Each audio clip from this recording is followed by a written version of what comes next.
সকলে কেমন আছেন? আশা করি ভালো আছেন। সকলকে নমস্কার। আমি আজকে আরেকটি রান্না করব। এই শীতের সময়ও যে গরম পড়েছে, আমি একটা পাতলা মাছের ঝোল রান্না করব। আমি রান্না করছি রুই মাছের ঝোল। একদমই কম তেল এবং মশলা দিয়ে রান্না করব। আমি আজকে রুই মাছটা রান্না করছি। চলেন রান্নাটা দেখি। আমি আজকে রান্না করব রুই মাছ। রুই মাছ এই যে আমি আগে থেকে ধুয়ে নিয়েছি। রুই মাছটা রান্না করব আজকে আলু, পটল আর হচ্ছে সিম, সাথে যাবে টমেটো। এই যে টমেটো আমি আগেই সব কেটে ধুয়ে নিয়েছি। আর আমাদের মশলা যাচ্ছে, মশলাটা হচ্ছে এখানে শুধু আদা আর কাঁচামরিচ আর হচ্ছে জিরে, এটা বেটে একদম পেস্ট করে নেব। এটা দিয়ে রান্না হবে আজকে। আমরা বেশি লবণ না, পরিমাণ মতো লবণ দিয়ে নেব।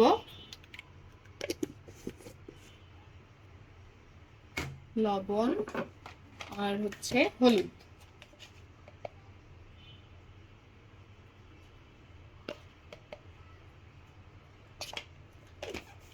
আমি এখন লবণ হলুদ ভালো করে মাখিয়ে নেব। সবগুলো মাছে ভালো করে মাখাবেন।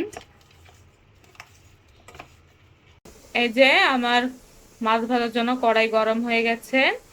আমি আজকে সরিষার তেলে রান্না করব। আমার এটা বোতলের তেল প্রায় শেষ, যা ছিল সবটুকু দিয়ে দিলাম। যার যার পরিমাণ মতো আপনারা তেল দিয়ে নেবেন। তেলটা গরম হলেই মাছটা ভেজে নেব। এই যে দেখেন তেলটা গরম হয়ে গেছে। আমি এখন মাছগুলো একে একে ভেজে নেব। বেশি ভাজতে হবে না, হালকা ভাজা দিলেই হবে।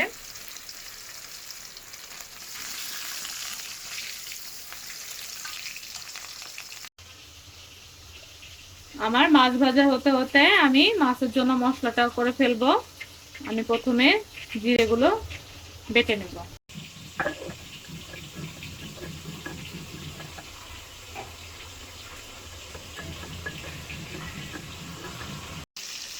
এই যে মাছগুলো এমন লাল করে ভেজে নেবেন।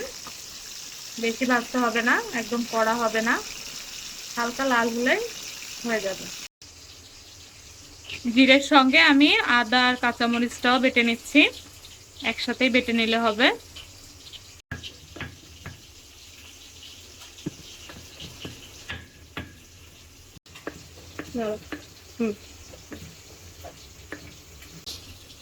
আমার মশলা করা শেষ। আমি এখন মাছটা ভাজাও শেষ প্রায়। আমার মাছ ভাজা শেষ। মাছ ভাজা তেলের ভিতরেই আমি সবজিগুলো ভেজে নেব। আমি প্রথমে আলু দিয়ে ভেজে নিচ্ছি।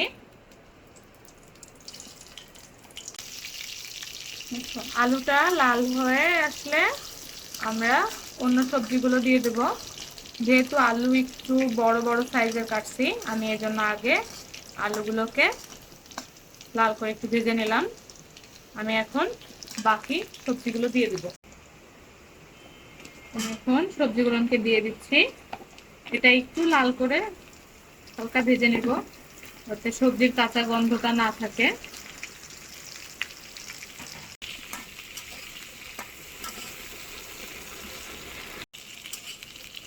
এই যে আমার সবজিগুলো ভাজা হয়ে গেছে।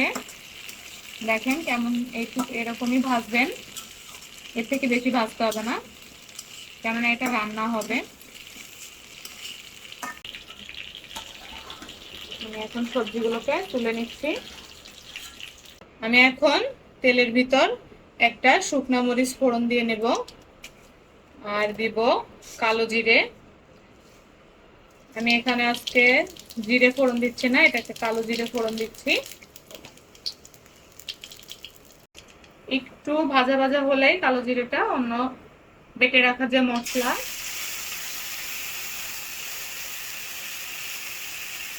মশলাটা দিয়ে দিব।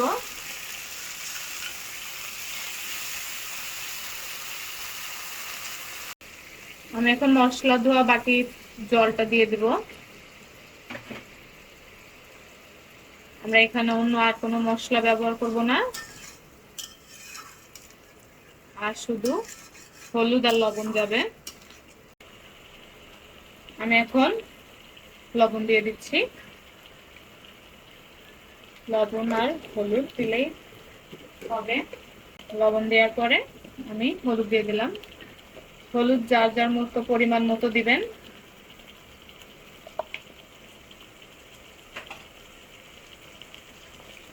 দিয়ে ভালো করে মশলাটাকে কষাতে হবে। আমার মশলাটা কষানো হয়ে গেছে। আমি এখন কেটে রাখা টমেটো গুলো দিয়ে দেব। এই যে দেখেন তেল উঠে আসছে, তখনই বুঝবেন মশলাটা ভাজা হয়ে গেছে। বেশি ভাজবেন না। আমি এখন টমেটো গুলো দিয়ে দিচ্ছি।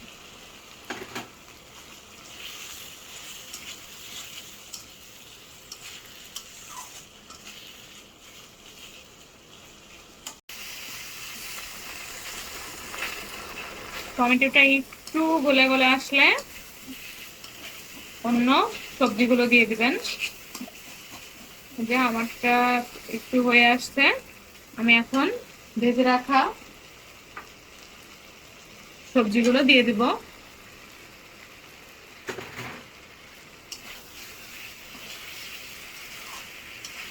দিয়ে কিছুক্ষণ নাড়াচাড়া করে জল দিয়ে দিলে অনেক মজা হবে এটা গরমের দিনে।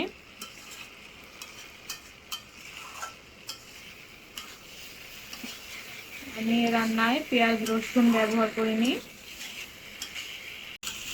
এই যে আমার সবজিগুলো একদম কষানো শেষ। আমি এখন পরিমাণ মতো জল দিয়ে দিব।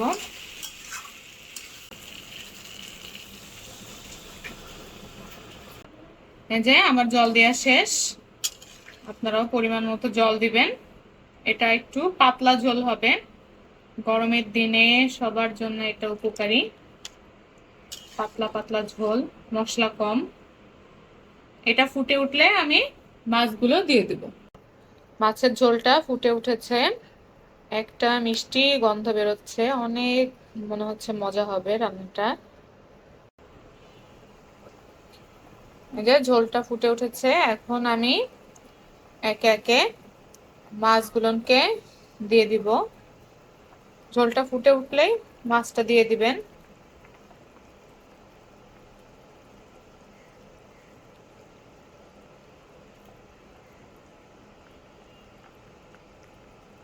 মাছ দেওয়ার পর সবাই ঝোলটা ফুটে উঠবে এবং স্বাদ মতো লবণ দেখে নেবেন সবাই। আমি এখানে একটু মরিচ কম ব্যবহার করেছি, আপনারা চাইলে বেশি দিতে পারেন। আমরা একটু ঝাল কম খাই, তাই মরিচ। আর এখনকার মরিচটা অনেক ঝাল, বাজারে যেগুলো পাওয়া যায় অনেক ঝাল। আমি এখানে 3টা দিয়েছি, আপনারা চাইলে একটু বেশি দিবেন, যার যার স্বাদ অনুযায়ী দিবেন। আর এখানে ফ্লেভারটা অনেক ভালো বেরোচ্ছে, কেননা এখানে আমি কালো জিরেটা ফোড়ন দিয়েছি। আপনারাও কালো জিরেটাই একটু ফোড়ন দিবেন। কালো জিরে ফোড়ন দিলে রান্নার গন্ধটাই অন্যরকম হয়। আমার রান্না কমপ্লিট। এখন এটা নামিয়ে নিব।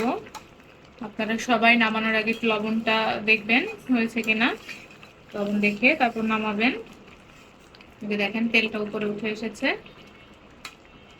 একদম রেডি আমার রান্না। আমি এখন এটা নামিয়ে নেব।